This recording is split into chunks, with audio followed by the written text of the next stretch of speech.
Once again, welcome to the Think Clinical podcast, everyone. My name is Dr. HAMZA ASUMAH. It's always great to be here. We appreciate all the feedback you've given us, very constructive feedback coming from everyone. We appreciate the fact that you enjoy the content we are sending out, and you are very honest with how we can make this channel even more enjoyable. Thank you so much for all the feedback you give us.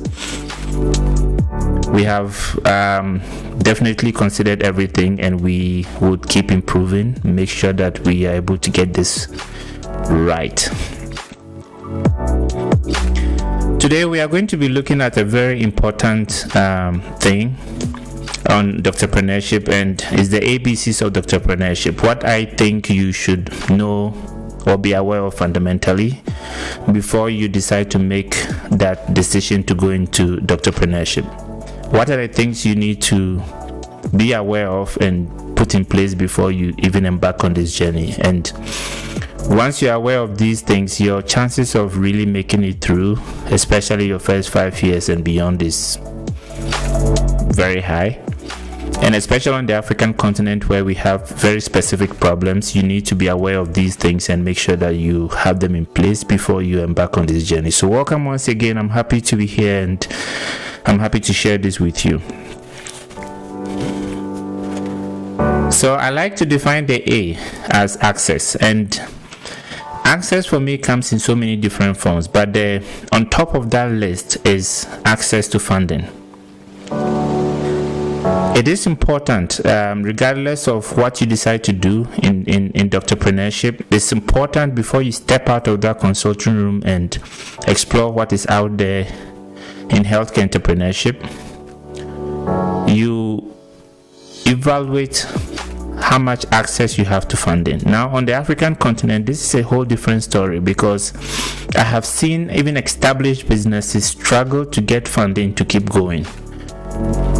Whether they try to get them as loans through banks, whether they try to get them as money from investors, whatever the situation is, I've seen people at different stages of their businesses struggle to get funding to continue and keep it sustainable, because believe it or not, you are going to have challenges and you're going to need money.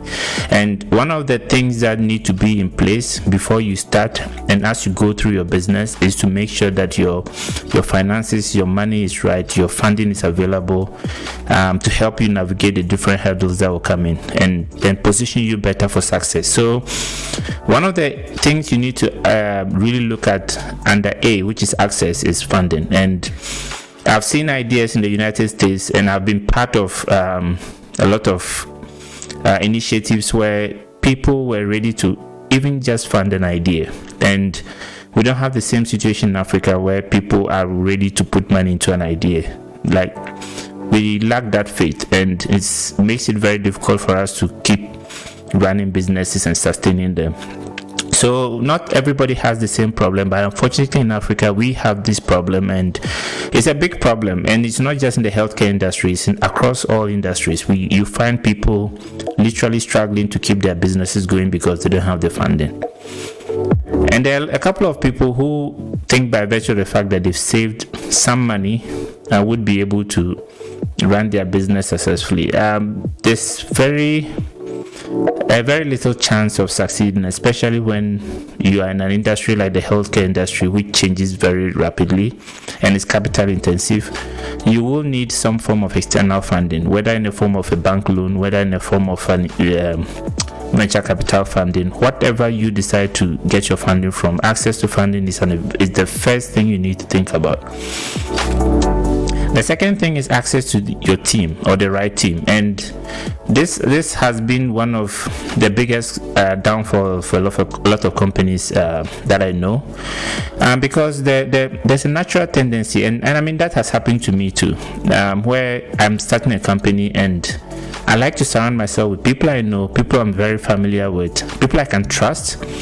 And these people always come in the form of family, they come in the form of friends, they come in relationships that are laced in so much emotions, so it becomes difficult to objectively evaluate the value of these team members and what they can do to help your startup. So it becomes very challenging when you start encountering all these roadblocks and all these challenges, and you don't have the right team in place to help you navigate them.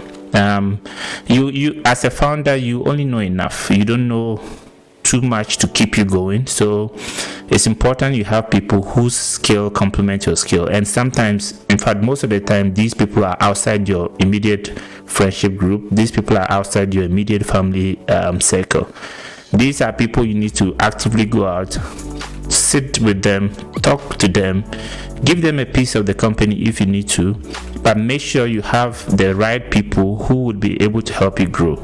Now, you can own 100% of nothing, which is most of the situation where you don't have the right team, or you can own 70 or 60% of millions and millions of dollars. It can get that good. So you need to be very prepared to look outside your immediate circle, find people who complement your skill, and learn to trust them, and learn to believe that they are there in your best interest, like your family and your friends would be, and help you grow your company. So that's the second thing. The third option is, in Africa we have limited resources with respect to a lot of things, and starting a healthcare business requires a lot of resources which we mostly don't have readily available in the continent. So make sure that whatever you are starting, if it's a digital health platform, if it is a hospital, whatever you decide to go with, make sure you have the right resources available to keep your business going for as long as it needs to go. Without those resources, if you don't evaluate correctly, for instance, if you are trying to start a digital health platform and you don't have stable internet connection, your chances of survival is low. So make sure that whatever you are trying to start, you have the necessary resources that you need to support the initiative and help it grow. So these are the main things I want to really highlight under access. And if you're able to pay attention to these things, you've probably solved over 90% of your access problems.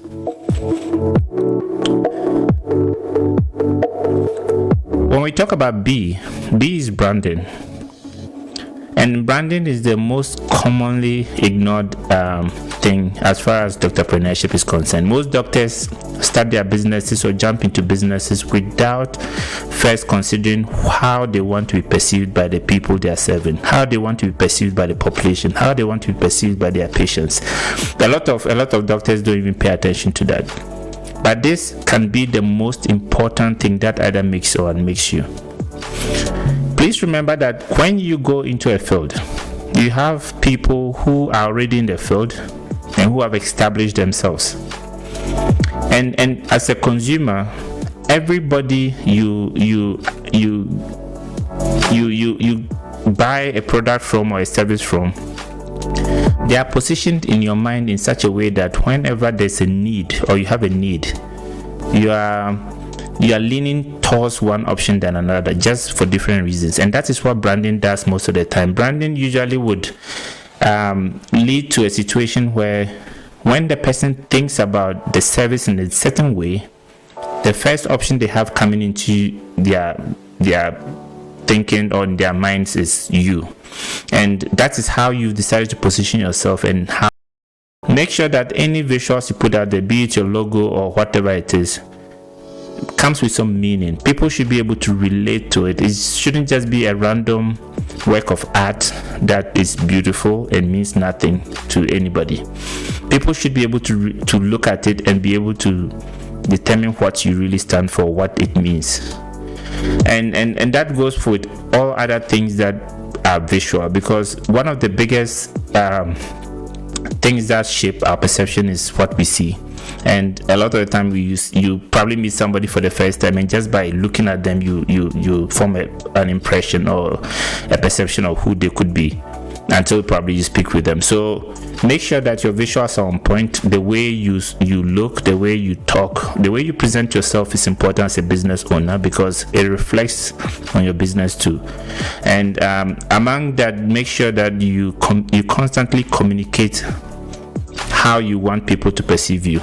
And that can be done. We have social media platforms and so many other ways you can reach out to your clients, and make sure the content you keep sending out constantly remind clients of who you want them to perceive you to be. And once you position yourself properly and strategically in the minds of your clients, anytime there's a need that aligns with the brand you've created for yourself, they would definitely think about you and not your competition or whoever you're in the market with.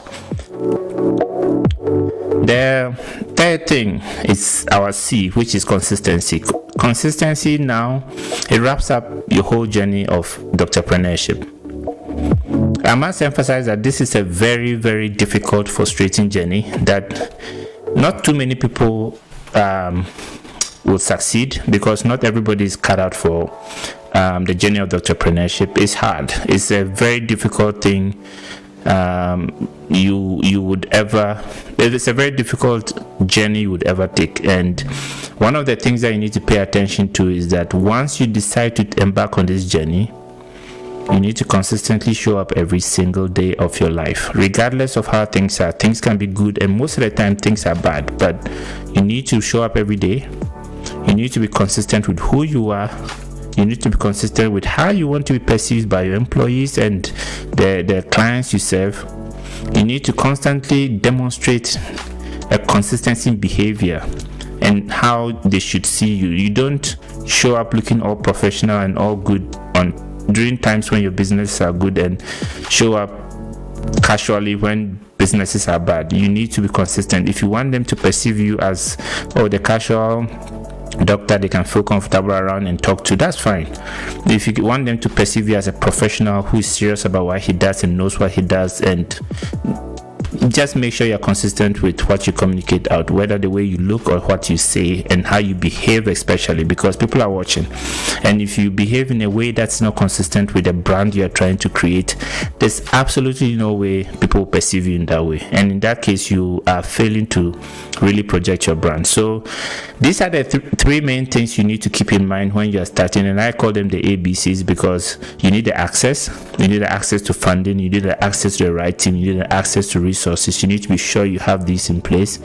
You need to brand yourself very well. You need to make sure that you position yourself in the minds of people in a way that you really want them to perceive you. And then the last thing is, whatever you do, just be consistent, whether in how you show up or when you show up.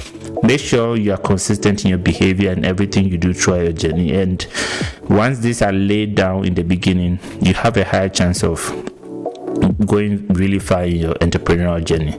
So this has been another episode of the Think Clinical podcast. It's always great to be here.